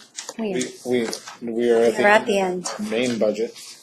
Do you guys want to dive it? Usually that's enough for one day. I have one request for our next meeting. Yeah. And this maybe is more for administration. Okay. I feel like going back to the very first thing that I came up with was the change in, the request for change in staffing regarding 7th and 8th grade. I was just looking at the numbers that you gave us for the last meeting, and it looks like the 7th and 8th grade losing a smaller class to graduation, but gaining a big group up from 5th grade. But that it looks like the difference is about 20 kids or so. So to me, that kind of says maybe one teacher. I would like to see, and I guess thinking back to when this initial change was made a couple years ago to go to the middle school model that we have now, that is the 7th and 8th grade combined. That decision was made, I feel like, with some concern or some philosophical thought about competency education, and that sort of a model that allowed more student movement across different levels. That was also tried in the 4th grade a couple years ago, after 5th grade. that was changed. Obviously, last year we had that conversation. But I would, before I vote for this, I would be curious to hear more of a presentation about any sort of a philosophical, pedagogical, or educational reason for changing that model and going back to a team structure, which we moved away from intentionally a couple of years ago. So why would you, what's the plan? And I'd just like to hear a little bit more information about that, if you could provide that at the next meeting. I was not here, was it a budget decision to go 7th and 8th? I wasn't here for that, obviously, so. Our understanding, the idea was that, the presentation was that, I can speak to it. At the time, it was at loss between the 7th grade students not having an identity. So the 6th grade teacher would teach 2 sections of 6th grade and 1 section of 7th grade. 8th grade teacher would teach 2 sections of 8th, 1 section of 7th, or vice versa, 2 to make it 3. So with the idea that by making it 7, 8, it allowed for the population at the time. But now we're seeing in 2 years, we will get to the point where we will have 59 8th graders and 68 to 70 7th graders, and that is not sustainable. To get to that point, you're looking at possibility of 25 to 28 kids in a class. So we're looking further down the pike okay. in that sense. So an increase of $600,000 year on year is, I think, not sustainable at this point from my perspective either. And so if I'm seeing 20 kids increasing the middle school number, then that doesn't to me say 2 teachers. And I think there are a lot of factors that would not say 2 teachers. So my understanding from a couple years ago was there was also the idea that having 7th and 8th grade group would allow a better matching of students with their competency level and what skills they needed to work on. And so there was some flexibility to moving students in different classes that way, whether they were 7th or whether they were 8th grade. Right. And that flexibility, yes, it was partly budgetary, but it was also to enable students to be better served by working towards their competency Right. level. And we're not. And so if we remove that, then are we moving away from that model of education? Is that intentional or not? Things to think about. All right. Are there any other questions on the initial budget presentation?